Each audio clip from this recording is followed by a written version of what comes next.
بسم اللہ الرحمن الرحیم۔ اللہ رب العزت نے قرآن میں حضور صلی اللہ علیہ وسلم کی کئی شانیں بیان کی ہیں، کثیر صفات، کثیر خوبیوں کا ذکر کیا ہے، لیکن جو آپ کا ذاتی اسم اقدس ہے، ذاتی اسم مبارک ہے محمد صلی اللہ علیہ وسلم، وہ قرآن میں 4 مقامات پر ہے۔ کتنے مقامات پر؟ 4 مقامات پر اللہ تعالی نے اپنے حبیب صلی اللہ علیہ وسلم کے اسم مبارک کو ذکر کیا ہے۔ سورۃ آل عمران میں اس میں فرمایا وَمَا مُحَمَّدٌ إِلَّا رَسُولٌ صلی اللہ علیہ وسلم، محمد صلی اللہ علیہ وسلم رسول ہی ہیں۔ یہ سورۃ آل عمران میں ذکر ہوا۔ پھر اس طرح اللہ تعالی نے سورۃ الاحزاب میں فرمایا ما کان محمد ابا احد من رجالکم ولکن رسول اللہ وخاتم النبیین، کہ محمد صلی اللہ علیہ وسلم تم میں سے کسی مرد کے باپ نہیں ہیں، تمہارے مردوں میں سے کسی کے باپ نہیں ہیں، ولکن رسول اللہ وخاتم النبیین، بلکہ وہ اللہ کے رسول ہیں اور سارے نبیوں کے آخر میں ہیں، خاتم النبیین ہیں۔ پھر اسی طرح اللہ تعالی نے سورۃ الفتح میں اس میں فرمایا محمد رسول اللہ صلی اللہ علیہ وسلم، محمد صلی اللہ علیہ وسلم اللہ کے رسول ہے۔ یہ سورۃ الفتح میں ارشاد ہوا۔ پھر سورہ محمد صلی اللہ علیہ وسلم، یعنی ایک سورہ مبارکہ کا نام ہی اللہ تعالی نے اپنے حبیب مبارک کے نام پر رکھ دیا، سورہ محمد صلی اللہ علیہ وسلم۔ اس میں فرمایا والذین آمنوا وعملوا الصالحات وآمنوا بما نزل علی محمد، اور جو لوگ ایمان لائے اور انہوں نے اچھے اعمال کیے، نیکیاں کی، ہمارے صالحہ کیے، وآمنوا بما نزل علی محمد، اور جو کچھ محمد صلی اللہ علیہ وسلم پر نازل کیا گیا اس پر ایمان لائے۔ تو یہ 4 جگہ سورۃ آل عمران میں، سورۃ الاحزاب میں، سورہ محمد میں اور سورۃ الفتح میں صلی اللہ علیہ وسلم، اللہ رب العزت نے 4 جگہوں پر اپنے حبیب مکرم صلی اللہ علیہ وسلم کا ذاتی اسم مبارک ذکر کیا۔ اور آپ ان مقامات پر غور کریں کہ اللہ تعالی نے صرف حضور کا نام مبارک کی ذکر نہیں کیا، بلکہ اس کے ساتھ کوئی نہ کوئی آپ کی صفات یا خوبیوں کا ذکر کیا، تاکہ پڑھنے والوں کو، سننے والوں کو پتہ چل جائے کہ اللہ کے محبوب کی شان یہ ہے کہ اللہ تعالیٰ قرآن میں صرف اپنے محبوب کا نام ذکر کرنے پر اکتفا نہیں فرماتا، بلکہ جب بھی ذکر کرتا ہے اپنے حبیب کی صفات کے ساتھ ذکر کرتا ہے۔ کہیں رسالت کا ذکر ہے، کہیں خاتم النبیین ہونے کا ذکر ہے، کہیں نزول قرآن کا ذکر ہے، یعنی حضور کے اسم اقدس کو اللہ تعالی نے صفات کے ساتھ جوڑ کے ذکر کیا ہے، اور اس سے ہمیں پیغام دیا ہے اے بندو، اے مخلوق خدا، تم بھی جب میرے مصطفیٰ کا ذکر کرو تو صفات، خصائص اور خوبیوں کے ساتھ ذکر کرو، اکیلے صرف نامی کے ساتھ ذکر نہ کرو، بلکہ صفات ذکر کرو، خصائص ذکر کرو میرے حبیب کے۔ پھر آپ دیکھیے کہ یہ حضور کا اسم مبارک یہ عجیب شان رکھتا ہے اپنے اندر۔ اس کا مطلب کیا ہے محمد صلی اللہ علیہ وسلم کا؟ امام راغب اصفہانی لکھتے ہیں، وہ کہتے ہیں محمد صلی اللہ علیہ وسلم کا مطلب یہ ہے الذی یحمد حمدا مرۃ بعد مرۃ، کہ وہ ذات جس کی حمد کی جائے، تعریف کی جائے بار بار، وہ ذات جس کی بار بار تعریف کی جائے، بار بار حمد کی جائے۔ حضور کا جو اسم مبارک ہے محمد، اس کا جو مصدر ہے، مادہ ہے، وہ حمد ہے۔ یہ لفظ حمد سے نکلا ہے۔ ہم کہتے ہیں تعریف کو، ثنا کو، تو وہ فرماتے فرماتے ہیں کہ محمد صلی اللہ علیہ وسلم اس کا معنی یہ ہے وہ ذات جس کی بار بار حمد کی جائے، بار بار تعریف کی جائے۔ پھر امام راغب اصفہانی ہی اس کا ایک معنی یہ بھی لکھتے ہیں حضور کے اسم مبارک محمد صلی اللہ علیہ وسلم، فرماتے ہیں اذا کثرت خصالہ المحمودہ، کہ جس ذات کی قابل تعریف خصائص وہ کثرت سے ہو، جس ذات میں قابل تعریف لائق حمد صفات خوبیاں کثرت سے پائی جائے اس ذات کو محمد کہتے ہیں صلی اللہ علیہ وسلم، کہ حضور کے جس گوشے کو بھی دیکھے قابل حمد ہے، حضور کی عبادت کو دیکھے قابل حمد ہے، حضور کے معجزات کو دیکھے قابل حمد ہے، حضور کے سراپا حسن کو دیکھے قابل حمد ہے، حضور کے تقوی کو دیکھے قابل حمد ہے، حضور کے جود و کرم کو دیکھے سخا کو دیکھے قابل حمد ہے۔ یعنی جس گوشے کو دیکھے، ذاتی گوشے کو دیکھے، ایمانی گوشے کو دیکھے، روحانی گوشے کو دیکھے، معجزات کو دیکھے، خصائص کو دیکھے، خصائص کو دیکھے، شمائل کو دیکھے، جس گوشے کو بھی دیکھے قابل حمد نظر آتا ہے، قابل حمد نظر آتا ہے۔ تو فرماتے ہیں کہ جس ذات کی صفات خصائص کثرت سے ہو جائے، کثرت سے پائی جائے جس ذات میں، اسے بولتے ہیں محمد صلی اللہ علیہ وسلم۔ آپ یہ دیکھیں تعریف کے لیے ایک اور لفظ بھی آتا ہے شکر، ایک اور لفظ بھی شکر بولا جاتا ہے۔ ہم بولتے ہیں یا اللہ تیرا شکر ہے، یہ بھی تعریف کے لیے بولا جاتا ہے، لیکن اس میں اور حمد میں فرق ہے۔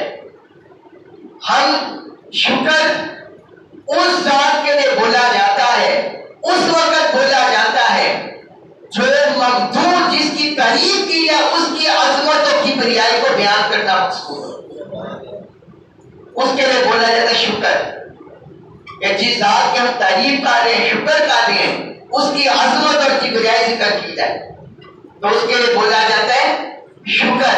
اور محمد صلی اللہ علیہ وسلم اور حمد اس صورت میں بولی جاتی ہے کہ کسی کی چاہے ظاہری خوبی ہو یا باطنی وصف ہو، اس خوبی کو، ظاہری خوبی کو بیان کیا جائے یا باطنی وصف کا ذکر کیا جائے، اسے حمد کے لفظ سے بولا جاتا ہے۔ چاہے ظاہری وصف کو، ظاہری شان کو، ظاہری خوبی کو، یا باطنی وصف، باطنی شان کو جو مخلوق کی نگاہوں سے ہو جائے، مخلوق کی نگاہ میں نہیں کہتے، اس کے لیے لفظ لایا جاتا ہے ہم۔ آپ یہ دیکھیں قرآن کا پہلا لفظ سورۃ الفاتحہ، رب نے اپنے لیے کیا فرمایا؟ الحمدللہ، الحمدللہ رب العالمین۔ اللہ رب العزت نے الشکر للہ سے آغاز نہیں کیا، الشکر للہ نہیں فرمایا، کیا فرمایا؟ الحمدللہ رب العالمین۔ کہ جس ذات کے جو ظاہری جلوے بھی انسانوں کے سامنے، مخلوقات کے سامنے ہیں، اور اس ذات کے ایسے جلوے بھی ہیں جو مخلوقات کے سامنے نہیں، وہ ذات باطنی خوبیوں کی مالک ہے، ظاہری خوبیوں کے بھی مالک ہے، اس کے ساتھ ظاہر بھی ہے، اس کے ساتھ باطن بھی ہے۔ تو اس لیے فرمایا الحمدللہ رب العالمین۔ اور اسی حمد سے اللہ تعالیٰ نے اپنے محبوب کا اسم چنا، اسی لفظ حمد سے محمد صلی اللہ علیہ وسلم چنا۔ تو اس کا مطلب یہ ہے کہ میرے محبوب کے اندر ظاہری و صاف بھی ہے، باطنی و صاف بھی ہے۔ ظاہری و صاف دیکھو گے تب بھی تمہاری زبان پر تعریف جاری ہوگی، میرے محبوب کی تعریف کرو گے، اور جب باطنی و صاف دیکھو گے تب بھی میرے محبوب کی تعریف کرو گے۔ میرے محبوب کے ظاہری و صاف بھی کمال کی ہیں، اور میرے محبوب کے باطنی و صاف بھی کمال کی ہیں، ظاہری اور باطنی و صاف کمال کی ہیں۔ جس ذات، جس اینگل سے، جس جہت سے بھی دیکھو گے تم بولو گے الحمدللہ۔ تم میرے محبوب کی تعریف کرو گے، میرے محبوب کے قصائد پڑھو گے، اور آپ پھر یہ دیکھیے اللہ تعالیٰ کے صفاتی نام جو حضور صلی اللہ علیہ وسلم نے بیان فرمائے، اسے بولتے ہیں جب قرآن میں کسی چیز کا ذکر آ جائے یا حدیث میں آ جائے اسے بولتے ہیں توقیفی۔ کیا بولتے ہیں؟ توقیفی۔ تو جب اللہ تعالیٰ کے 99 نام حضور نے ذکر فرما دیے صفات، وہ توقیفی ہیں کہ حضور کی زبان اندر سے جاری ہو گئے۔ لیکن کیا اللہ کے یہ نام صفاتی نام صرف 99 ہے؟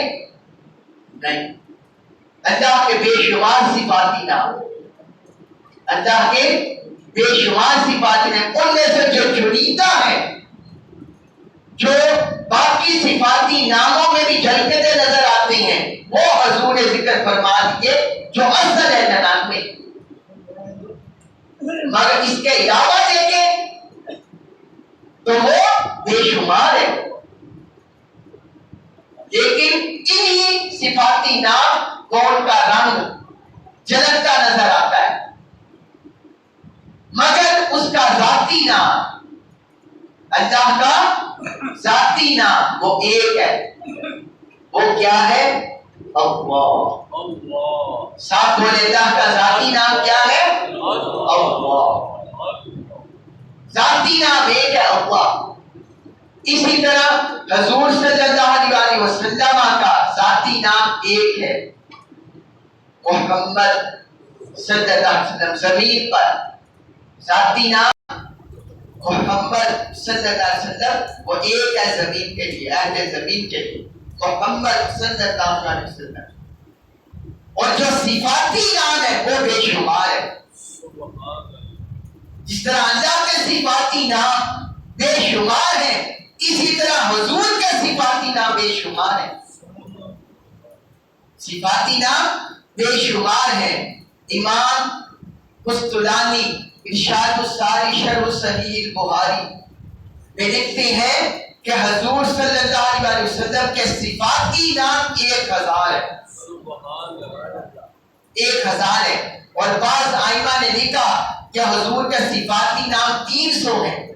بعض نے لکھا کہ جس طرح اللہ کے صفاتی نام کی اصل وہ 99 ناموں میں جھلکتی نظر آتی ہے، اسی طرح حضور کے صفاتی نام جو اصل ہے باقی ناموں کی وہ بھی 99 اسماء مبارک ہے۔ یہ دیکھیں نا، ہم نے اپنی مسجد میں بھی لکھوائے نا، یہاں بھی لکھے ہوئے ہیں حضور کے صفاتی نام، کئی مساجد میں لکھے ہوتے ہیں آقا علیہ الصلوۃ والسلام کے صفاتی نام، مگر اصل وہ اہل زمین کے لیے ایک ہے، محمد صلی اللہ علیہ وسلم۔ جس طرح اللہ تعالیٰ کے صفاتی نام اللہ کے ذاتی نام میں سارے صفاتی نام سما جاتے ہیں، اسی طرح جتنے بھی حضور کے صفاتی نام ہیں، رسول ہیں، نبی ہیں، مبشر ہیں، نذیر ہیں، بشیر ہیں، ہادی ہیں، جتنے بھی داعی ہیں، سراجم منیرہ ہے، جتنے بھی صفاتی نام ہے وہ حضور کے ذاتی نام محمد میں سما جاتے ہیں صلی اللہ علیہ وسلم۔ حضور کے ذاتی اس میں اقدس میں سما جاتے ہیں، حضور کے ذاتی نام میں سما جاتے ہیں۔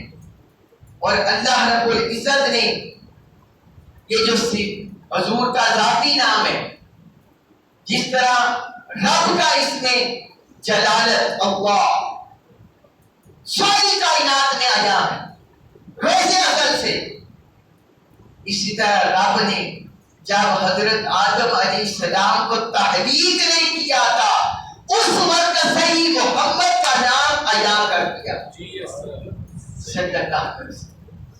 جب حضرت آدم علیہ السلام کو بنایا گیا اور ان سے ظاہری عطا ہو گئی، انہوں نے رب سے معافی مانگی، پھر حضور کے واسطے عرض کیا یا اللہ محمد کے صدقے معاف فرما دے صلی اللہ علیہ وسلم۔ رب نے فرمایا اے آدم، محمد کو تو نے کیسے پہچانا؟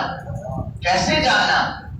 بات کرتے ہیں باری تعالیٰ جب تو نے مجھے پیدا کیا تھا، سبحان اللہ، اپنی تحقیق کا ذکر کرتے، جب تو نے مجھے پیدا کیا تھا تو میں نے تیرے عرش کے پائے پر لکھا ہوا دیکھا لا الہ الا اللہ محمد رسول اللہ صلی اللہ علیہ وسلم۔ میں نے تیرے عرش کے پائے پر یہ لکھا ہوا دیکھا تو میں سمجھ گیا یہ محبوب اور برگزیدہ ہستی ہے جن کا نام گرامی تو نے اپنے نام کے ساتھ لکھا ہوا ہے۔ تو رب نے فرمایا اے آدم اگر انہیں پیدا کرنا مقصود نہ ہوتا میں تجھے پیدا نہ کرتا۔ سبحان اللہ، سبحان تو پتہ چلا جس طرح رب کا اس میں جلالت اللہ روز ازل سے روز اول سے ساری کائنات پر آیا ہے، رب نے سب سے فرما دیا۔ اسی طرح اپنے اس میں جلالت کے بعد رب نے اپنے محبوب کا نام بھی اپنے نام کے ساتھ جوڑ دیا۔ نعرہ تکبیر، نعرہ رسالت، مرحبا مرحبا، آمد مصطفیٰ۔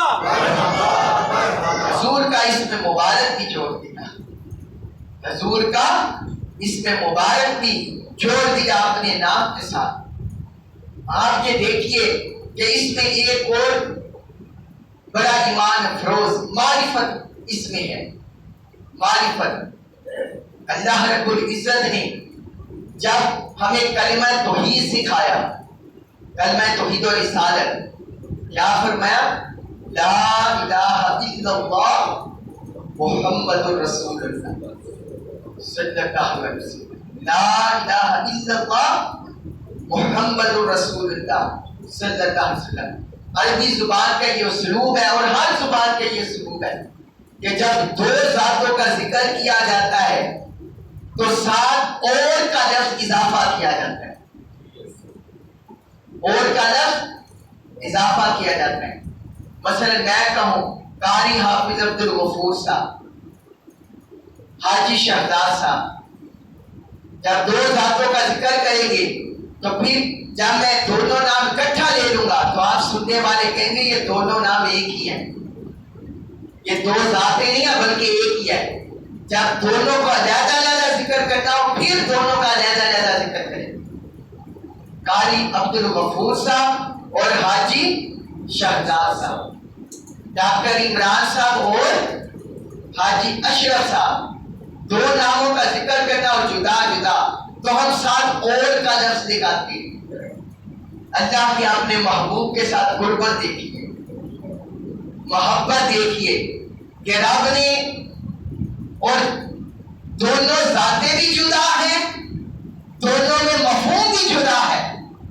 لا الہ الا اللہ معبودان باطلہ کی نفی ہے، رب کی توحید کا اثبات ہے۔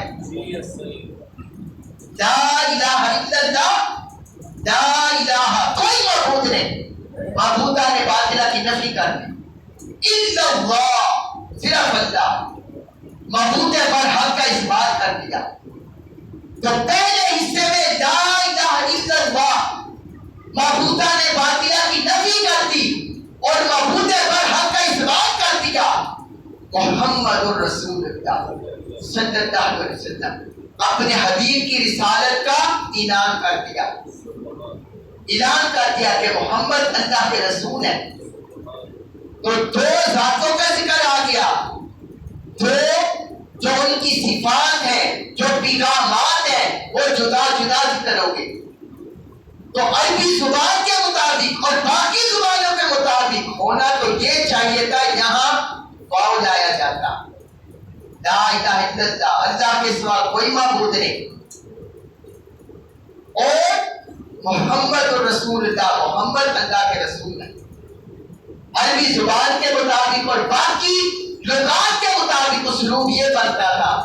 رب نے فرمایا میرے محبوب کے ساتھ میری قربت ایسی ہے، میرا تعلق ایسا ہے، میرا تعلق ایسا ہے، قربت ایسی ہے، محبت ایسی ہے کہ اللہ رب العزت نے فرمایا کہ باقی محبوبات کا ذکر کرے تو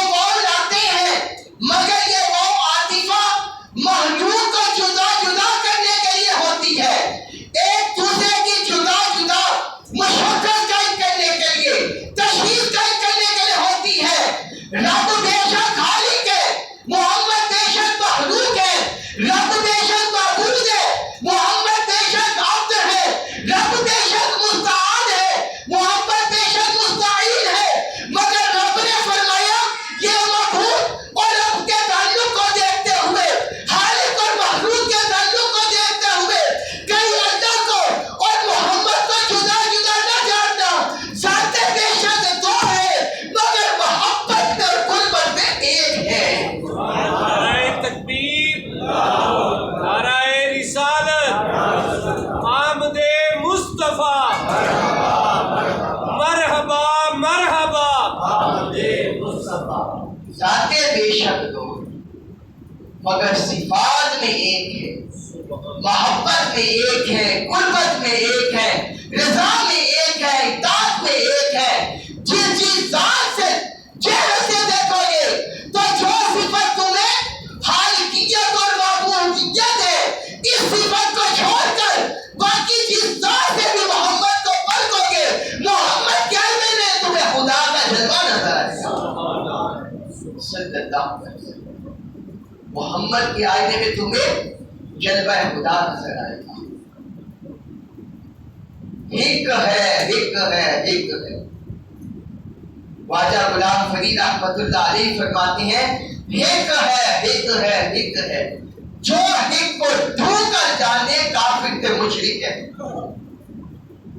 کہ اللہ اور اللہ کے رسول کی ذات ایک ہے، صفات ایک ہے، ذاتیں بے شک دو ہیں، خالق مخلوق معبود اب اس لحاظ سے فرق ہے، صفات میں ایک ہے، صفات میں ایک ہے۔ اس لیے رب نے کلمہ میں واو عاطفہ نہیں لائے کہ کہیں محبوب کو حبیب سے جدا نہ جاننا، میرے محمد کو خدا سے جدا نہ جاننا، میرے محمد کو خدا سے جدا نہ جاننا۔ اور پھر صلی اللہ علیہ وسلم پھر اس میں ایک اور لطیف نکتہ ایک اور بھی ہے، لا الہ الا اللہ، یہ دعوی توحید ہے، یہ دعوی توحید ہے، لا الہ الا اللہ، اللہ کے سوا کوئی معبود برحق نہیں، یوشع کے ساتھ یہ دعوی توحید۔ اب اس پر کوئی دلیل بھی تو چاہیے تھی نا، دلیل بھی تو ہونی چاہیے تھی۔ رب نے دعویٰ کر دیا کہ اللہ کے سوا کوئی معبود برحق نہیں، دعویٰ کر کے اتنا بنا، سارے معبودان باطلہ کو جھٹلا دیا۔ اور جب حضور نے یہ اعلان کیا اس وقت تو بیت اللہ میں بھی 360 بت رکھے ہوئے تھے، خانہ کعبہ کے اندر، خانہ کعبہ کے صحن میں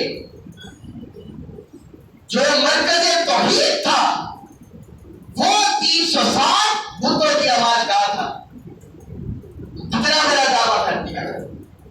اب اس پر دلیل چاہیے تھی، دلیل چاہیے تھی۔ رب نے فرمایا محمد رسول اللہ صلی اللہ علیہ وسلم، رب کے معبود پر حق ہونے کی پختہ اٹل اور سب سے یقینی دلیل میرے مصطفیٰ کا وجود ہے، میرے مصطفیٰ کا وجود ہے۔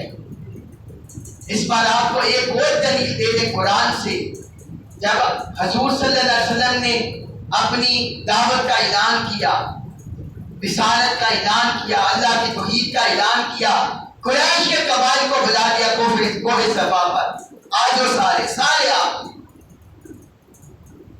فرمایا میں تمہیں اللہ کے معبود پر حق ہونے کی طرف بلاتا ہوں اور اپنے رسول کی رسالت اس کی طرف تمہیں دعوت دیتا ہوں۔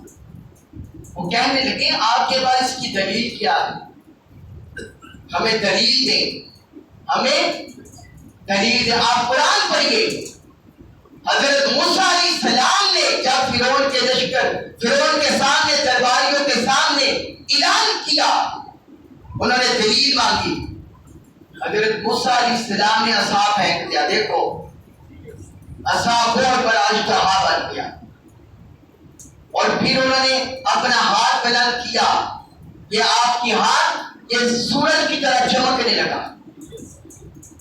چمکتا ہاتھ سورج کی طرح چمکنے لگا اور عصائے موسیٰ اجتہا بن گیا۔ حضرت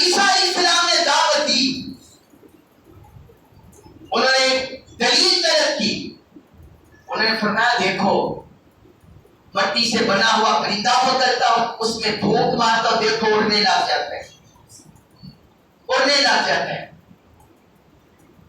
برس زدہ مریضوں کو، معذرزاد اندھوں کو پھونک مارتا ہوں، شفا یابی مل جاتی ہے، مردوں کو زندہ کر دیتا ہوں۔ یہ دلیل ہے، یہ دلیل ہے، میرے رسول برحق ہونے کی دلیل ہے۔ کوہ صفا پر مشرکوں نے، کفار نے حضور سے دلیل مانگی، اے محمد کوئی دلیل دے اس پر۔ حضور چاہتے چاند کو اشارہ کرتے دو ٹکڑے نہ ہو جاتا، حضور چاہتے اس وقت کنکر ہاتھ میں لیتے کلمہ نہ پڑھنے لگ جاتے، حضور چاہتے ان سے پوچھتے کیا دلیل چاہتے ہو، درختوں کو اشارہ کرتے پہنچ نہ جاتے، جان سمیت اکھڑ کر آ جاتے۔ یہ سارے میں معجزات وہ دکھا رہا ہوں، وہ بتا رہا ہوں جو ثابت ہو چکے ہیں، جو ثابت ہو چکے ہیں حضور کے دست اقدس پر، آپ کی ذات مقدسہ سے جو ثابت ہو چکے۔ حضور انہیں کوئی بھی معجزہ دکھا دیتے مگر نہ دکھائے۔ فرمایا جو انہوں نے توحید کی دلیل مانگی، حضور نے فرمایا میں تمہارے اندر ہوں۔ رب کی توحید کی دلیل پر جو انہوں نے مانگی، حضور نے اپنی ذات کو پیش کر دیا، اور قرآن نے اس کا ذکر کر دیا، فَقَدْ لَبِثْتُ فِيكُمْ عُمُرًا مِّن قَبْلِهِ أَفَلَا تَعْقِلُونَ، سورہ یونس میں، کہ میں تمہارے اندر اس سے پہلے زندگی بسر کر چکا ہوں، کیا تم عقل نہیں رکھتے؟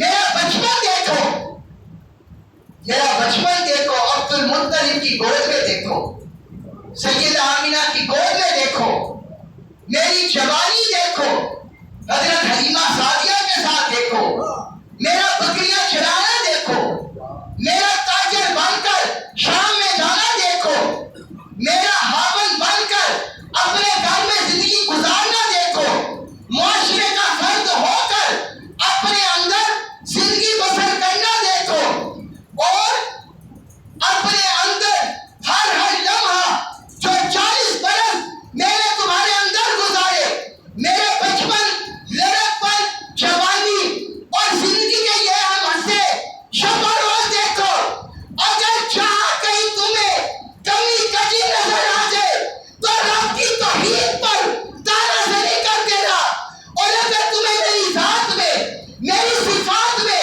میرے روز و شب میں کوئی کمی نظر نہ آئے، اور تمہیں میری ذات، میری صفات صاف شفاف آئینے کی طرح نظر آئے، تو سمجھ جانا جس طرح میرا ماضی حق ہے، سچ ہے اور ایماندار صفات پر مشتمل ہے، اسی طرح رب کی توحید بھی وہ بھی صاف اور شفاف ہے۔ سبحان اللہ، سبحان اللہ، ماشاء اللہ، اپنی ذات کو بطور دلیل پیش کر دیا، سبحان اللہ، جو مجھے مانتا ہے جان دے کہ میرا رب بھی حق ہے، جی یہ صحیح، میرا رب بھی حق ہے، حق ہے۔ اور جس طرح حضور کی ذات اور صفات کمی کجی سے پاک ہے، اسی طرح رب کی ذات بھی منزہ ہے، سبحان کی شان کے لائق ہے۔ رب نے فرمایا کہ اپنے ذات پر دلیل میں اپنے مصطفیٰ کو بناتا ہوں، میں اپنے مصطفیٰ کو بناتا ہوں، صلی اللہ علیہ وسلم۔ حضور کا اسم اقدس محمد صلی اللہ علیہ وسلم کہتے ہی اسے ہیں جس کی صفات محمودہ ہو، قابل تعریف ہو، مثال محمودہ ہو، قابل تعریف ہو، تو حضور کا اسم مبارک یہ آپ کی صفات محمودہ، آپ کے حسائل محمودہ کی طرف اشارہ کرتا ہے۔ وہ ذات ہے جن میں کوئی کمی کجی عیب نہیں ہے، جو حضرت حسان بن ثابت رضی اللہ عنہ وہ پکار اٹھے، وَأَحْسَنُ مِنْكَ لَمْ تَرَ قَطُّ عَيْنِي، وَأَحْسَنُ مِنْكَ لَمْ تَرَ قَطُّ عَيْنِي وَأَجْمَلُ مِنْكَ لَمْ تَلِدِ النِّسَاءُ۔ یا رسول اللہ، آپ جیسا حسین تو کسی آنکھ نے آج تک تکا ہی نہیں۔ سبحان اللہ، سبحان اللہ۔ اور آپ جیسے حسین و جمیل آج تک کسی ماں نے پیدا ہی نہیں کیے. خلقت مبرأ من کل عیب کانک قد خلقت کما تشاء. اے میرے مصطفیٰ یا رسول اللہ، آپ کو سارے عیبوں سے پاک پیدا کیا گیا ہے. گویا اس طرح پیدا کیا گیا ہے جس طرح آپ نے چاہا، جس طرح آپ نے چاہا. اللہ تبارک و تعالی ہمیں حضور کی صفات ذات پہچاننے کی معرفت نصیب فرمائے اور ہمارا تعلق اسی طرح مرد دام تک قائم رکھے. وما علیک الا البلاغ المبین.